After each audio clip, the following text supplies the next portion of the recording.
Continuing my season of loss and rebuilding series. Welcome to Spring Edition.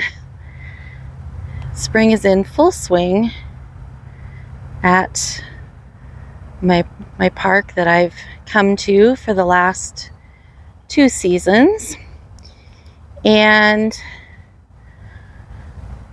I felt like today was a good day. The sun was out, and I thought it was about time I get out here and talk about spring in a season of loss and rebuilding. So, if you're brand new here, hi, I'm Patty, and welcome. Sorry you can't see my peepers. I thought the hat might help today, but it's still making my glasses dark. And if you are returning, welcome back. I so appreciate y'all being here. I lost my husband shortly after retiring early, so this is me navigating loss, finding peace and purpose as I seek to rebuild a life, a future that I didn't imagine walking alone. So if that sounds like something that might interest you or you might relate to, please consider sticking around, and I would love to have you subscribe as well. So spring. I'm going to show you. I'm going to turn you around so you see. Spring has always been my favorite season. It runs a close second with autumn, but I think spring has definitely been my favorite. Winter is not my favorite. I love Christmas. I love Thanksgiving. I love all the things that come in winter. But I guess technically Thanksgiving is still fall, autumn, but I digress. So winter just is not my favorite, and it feels like such a long season. And so spring is signs of life, and it warms up, starts warming up, and flowers emerge, and new life emerges. Love going to see the baby chicks at the feed stores, and just the birds singing their songs in the morning. Spring it makes me feel more alive, especially after coming out of a darker, depressing season. And this year of seasons that I'm in, it especially resonates this year, because in this year that I'm walking through, I lost my husband in the fall, and I've been through the dark winter, and I feel like I'm entering spring, on that level. I am emerging a little more. Still have rough days because, let me tell you, I went through my birthday. I'm still facing my husband's birthday and our wedding anniversary. So while it's still a hard time, a hard season, it is it's also a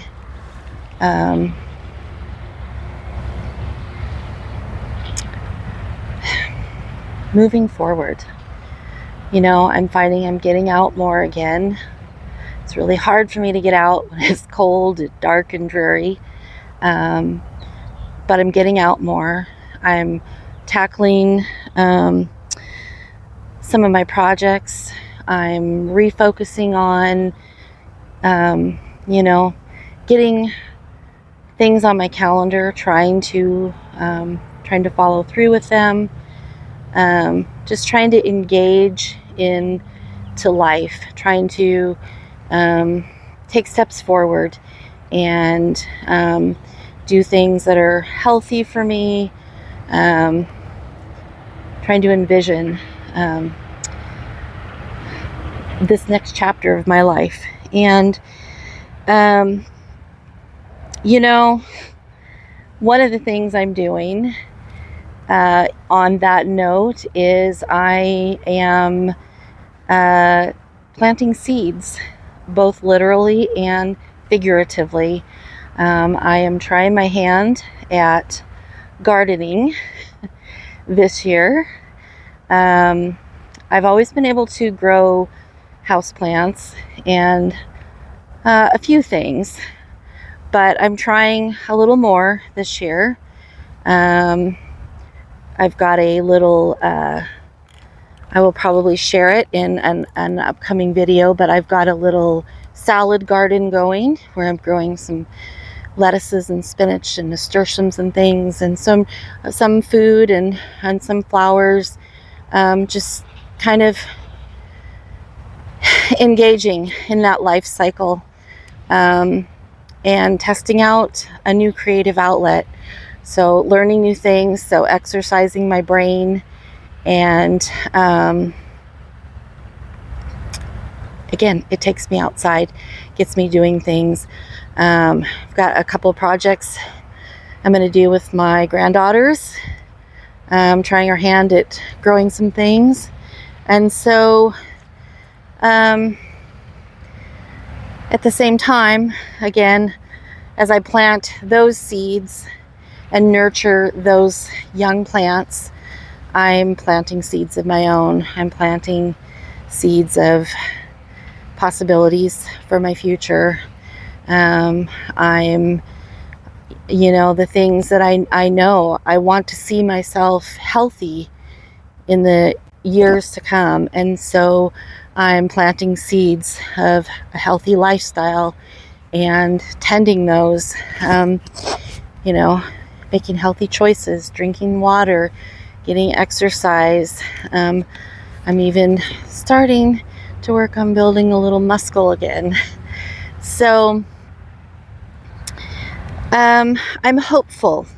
Spring has always represented hope for me because, right, you plant seeds and you're hopeful that they're going to emerge into this beautiful plant. And so I continue to plant those seeds and embrace hope that that I will see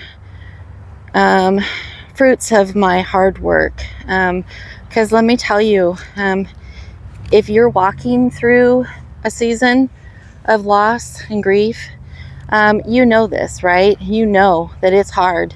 It's hard work to want to keep going, to want to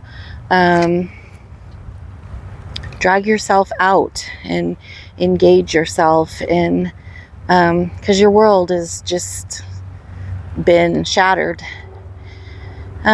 So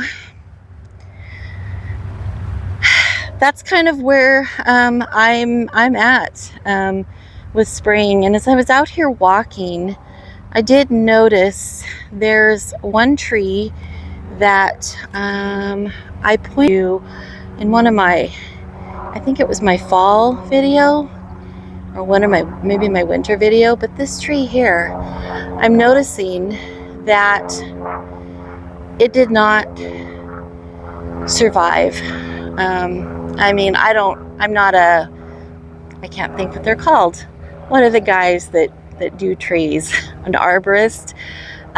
So I can't tell you for sure. It's not my official diagnosis because I'm not official, but this tree looks fairly dead to me. When I look at the trees around it and they're green and budding and leafing out and I'm not seeing any leaves on it. I see a lot of broken branches at the base. My guess is probably I'm going to come out here one of these days and this tree will be down. It definitely, whether it was disease that took it down or the harsh winter, it's still standing, but it doesn't look like it's coming back to life. It's not following that cycle of rest and growth and coming back to life. And when I was walking across and looking at it, I couldn't help but think about how I think that can happen to us, right? We can still be standing after a loss. We can still be standing, and for a while we can maybe give the appearance that, well, we're just in a season of mourning and we're just retreating, and but we're okay. But in time, if we're not getting the things that we need to heal and to grow, and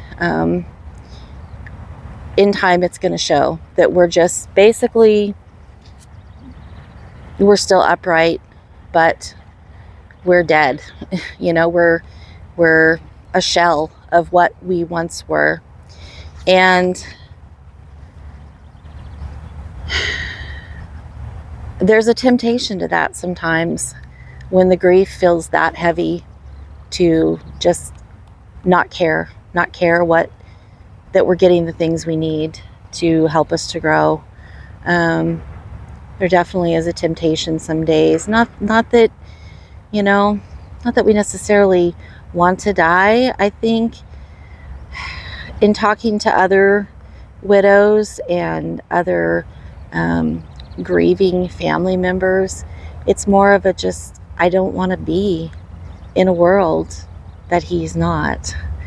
And so it takes a intentional decision that you're going to do the things, even when you feel like you're just standing there and you can't move. You're going to do the things that are at least going to keep you healthy and get you to that next season, right? Talked a lot about that, drinking the water, getting out and get some fresh air, moving, because eventually, if we don't, the longer we don't take care of ourselves, the harder it's going to be to recover. So I thought it was kind of interesting. I don't believe there's ever, accidents. So I just thought it was really interesting that I came out here and saw this tree that when I saw it in the fall and in the winter, it seemed like, honestly, it's one of the bigger, that one's pretty darn big, but it's one of the bigger trees out here. But you look at these others and they're all greened out, and this one is not. We don't want to be like that. We don't provide any shade to anyone else. We don't have the strength to hold ourselves up. So, yeah, I just thought that was interesting. But I'm anxious to see what the next season brings. Heat, I'm sure of that. But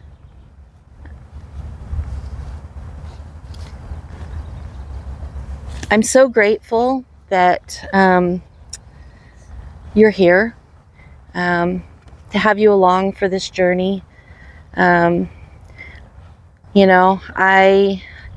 I've been told that the second season can even be harder.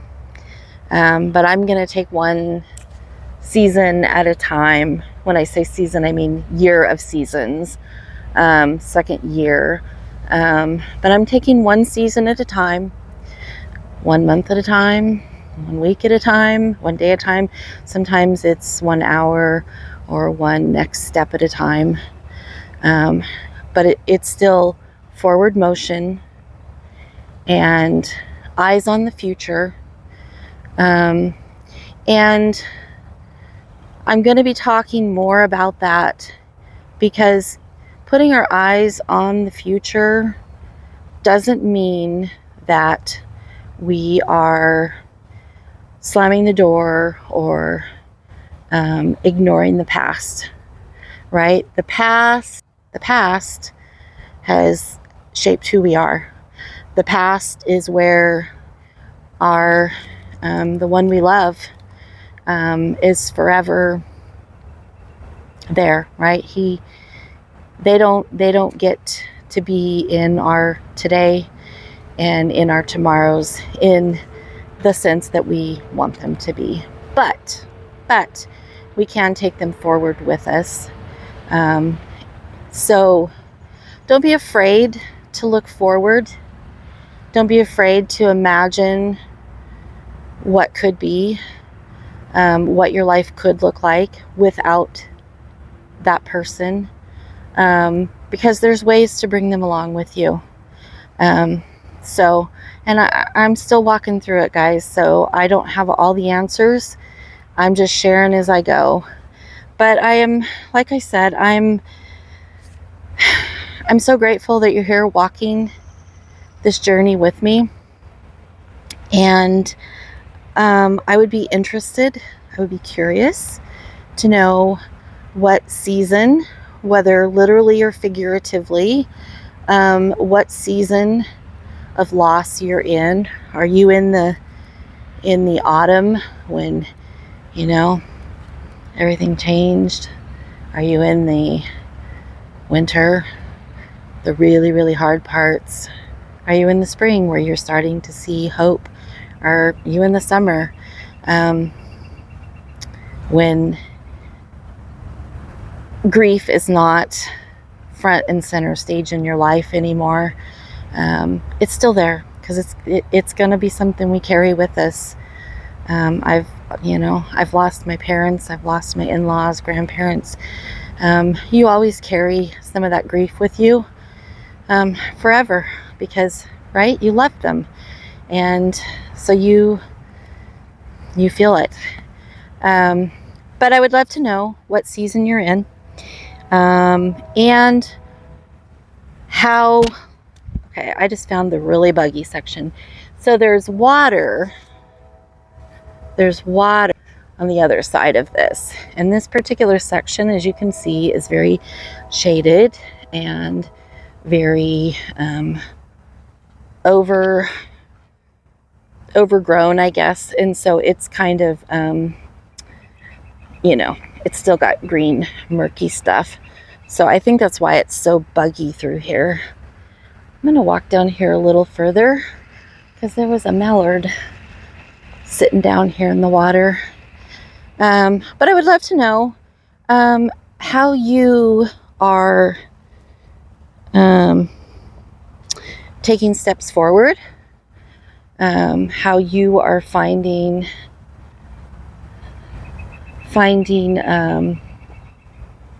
your way. Are you in just the heavy loss, or are you in the rebuilding? I mean, I think the rebuilding really starts early on, just in taking time to do little things to take care of ourselves.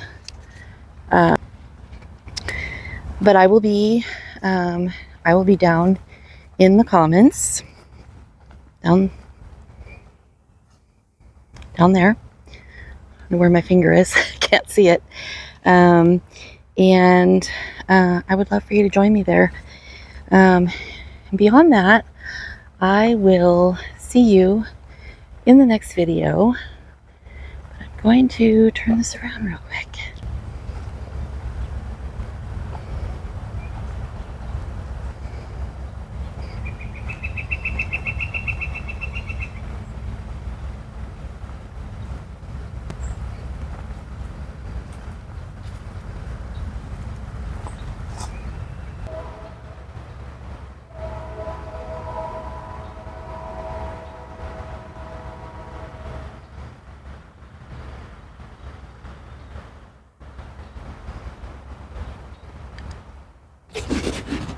Take care, my friends. Happy spring.